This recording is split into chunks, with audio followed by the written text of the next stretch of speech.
We're back here on Brand Talk on WVOX 1460 on your AM dial. And we have a treat for you today. We have a professor from the School of Business at USC, the University of Southern California. His name is Professor Ira Kalb, and he's going to be talking about whether or not Super Bowl ads are effective as marketing tools. Professor, welcome to the show. Hi, John. Thanks a lot for having me on. Oh, it's our pleasure to be speaking to a man of letters like yourself and practicality, because you've had a lot of experience also in the real world. You're not just an academic. Yeah, for 41 years, I've been practicing marketing. That's great, great. So am I wrong when I say these Super Bowl ads are simply hype? Well, most of them are. Why do you say that? Well, I say that because I look at the data after the ads run. Mm-hmm. For example, the ad 2 years ago that everybody voted as their favorite ad was the one with the little kid dressed up as Darth Vader. Do you remember that one? Yes, I do. As a matter of fact, we have somebody at the station here by the name of Kevin who loves that ad. But go ahead. Well, everybody loved it. The kid was cute. You know, it was a very cute idea. Everybody loved watching it. But when you ask people what was the brand that was being advertised, they couldn't remember. I love it. And the ones that could identify Volkswagen, I did my own test, and they misidentified the model. They said it was the Jetta, when in fact it was the Passat. Right. And if you looked at the sales of the Passat, 6 months out, they went down. Mm-hmm. So I look at that data. Yeah, no, but you know what it is, Professor? It's like you're familiar with this idea of subliminal perception in psychology. Yes. Do you know how long it took? And to this day, people love to believe that data. And I think people love to believe, and by the way, if you don't know what subliminal perception is, they put eat popcorn, and people went out and they went and bought popcorn. The only problem is it wasn't done in a controlled experiment situation, and the findings could never be replicated. The point is, once people have this notion that that people love the ads in Super Bowl, as well as people will there's this phenomenon called subliminal perception. It's hard to get rid of that. So how do we do that? How do we convince the advertisers that they're wasting money? Well, that's a good question. I don't know if you can convince them. What they really need to do is learn marketing better. The people making the decisions don't seem to understand how marketing works, and more importantly, how the brain works. Yeah, go ahead. Tell me a little bit about the brain. What do you mean? Your brain's designed to forget because we're exposed to 21,000 messages a week, so your brain can't process all that information, and it basically is tuning everything out. Right. And what it tunes in are things that are beneficial or important to the viewer. Right. And also, when you talk about this subliminal perception, we'd like to make a brand impression in someone's brain. So even if your ad isn't that good, let's say if they know it's a Volkswagen or they know it's a Passat, we want to make that, we want to use those words, we want to use those logos so it gets into the brain. Right. And when they're not even doing that, they're just creating like a mini movie, and everybody loves the movie, but they don't know what the product is or why they should buy it. I love it. You're listening to WVOX 1460 on your AM dial. We're speaking with Professor Ira Kalb, and he's got an opinion about Super Bowl ads. Do you have an opinion on Super Bowl ads? 914-636-0110. There's something else, Professor, that you brought up in one of the articles that I read, and that is this idea of selling benefits. These kids today, these folks today don't worry about benefits. You hit it on it. It could be beautiful from a creative standpoint, but if it's not showing how it relates to the viewer, what good is it? Right. Not only do you want to communicate the benefits, but you want to communicate how your benefits are unique. In other words, you want to distinguish yourself from your competitors, and a lot of these people don't do that. Right.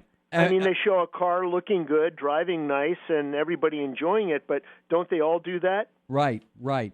And there's something else that you talk about. You think there's just too many cliches out there in these Super Bowl ads. Yeah. They're all the same. Go ahead. Yeah, well, that's what we call Me Too marketing. And Me Too marketing, what that does is when the brain perceives it, that just tunes it out because it's heard it before. Right, right. So what would you recommend these advertisers do? Should they advertise on the Super Bowl? What would you suggest if you're consulting them? Well, I think advertising on the Super Bowl is actually a good idea because where can you get such a large audience that is watching one program? The Super Bowl audience averages about 111 million people. Right. At certain periods during the show, it goes up to 117 million. Right. So the idea of reaching all those people is a great idea. Yeah. The problem isn't with advertising on the Super Bowl, it's that the ads that they've been running tend to be competing on creativity, competing on do people like it, yes. and what it should be competing on is how well does it sell the product. Right.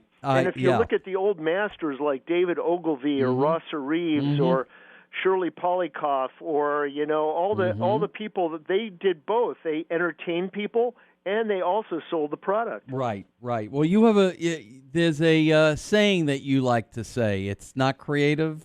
Right. Well, that's actually my saying. I'm quoting David Ogilvy from his book, and he was actually quoting another ad agency, and the saying is, "It's not creative if it doesn't sell." I love it. I love it. The only thing in our last few minutes here, the only thing that I would say.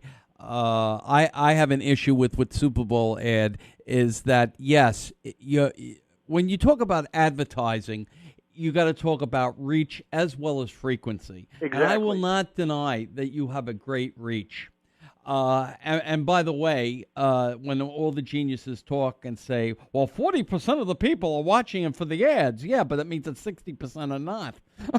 Yeah. So you could, and I don't really know whether or not that's the best, the Super Bowl as a venue for recall is the best because it's so distracting. Well, you're making a good point. The other issue, though, is that the Super Bowl ads often are played before the actual game. Yes. And they're also repeated online on the Internet. And the other thing is that the news programs run them. So the idea is a good idea. You get a lot of leverage off of a Super Bowl ad because it'll be aired so many times. But once again, the problem is the content isn't getting into the brain. Right, right. And when we test that, in fact, the number one Super Bowl ad of all times, I don't know if you remember this. Go ahead. But it was the when Apple introduced the Mac computer in 1984, they did the Big Brother ad. And that's been voted by creative types as the number one ad of all time. But if you look at the data, what happened after that ad, it only ran once. Steve Jobs left Apple, and the Mac sales never got beyond single digits. And in fact, after that ad ran, they went down. Yes, I'm very familiar with that ad, as a matter of fact. And I made a similar argument in a press release I did a few years ago. Professor, where can people get in touch with you? Well, they can... if they want to email me, they can email me at my email address at USC. Oh, good. Do you want me to give that out? Sure. It's iKalb, IKALB, right, at Marshall, MarshallUSC.edu. Right. Okay, Professor. And hopefully, if I get any emails, I hope they're good ones. Oh, I know they will be.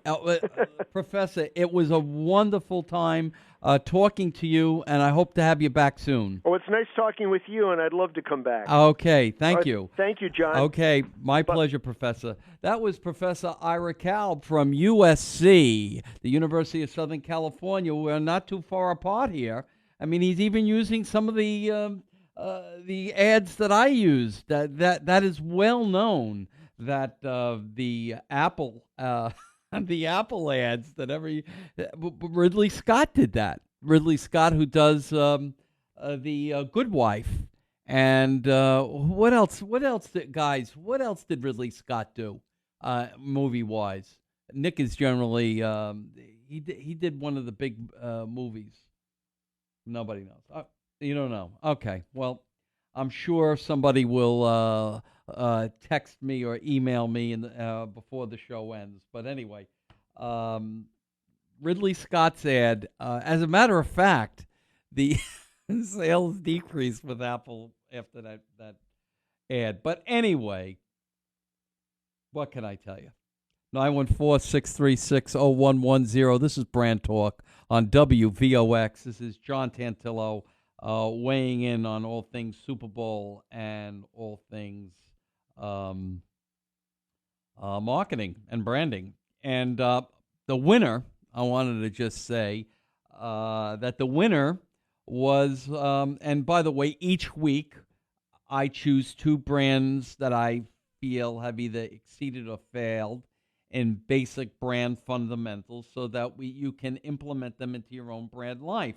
And so I think a great example of a winner would have been Budweiser, because they really made a commercial, an ad that people screamed and yelled about. And I think Professor Kalb would like this ad, because you can't forget that the ad was with a horse who was a Clydesdale. Clydesdale, right? I said that right, yeah. And it was with another one of my favorite songs, Landslide, and it was a very, very, very moving, ad. And not only was it remembered, it was well liked.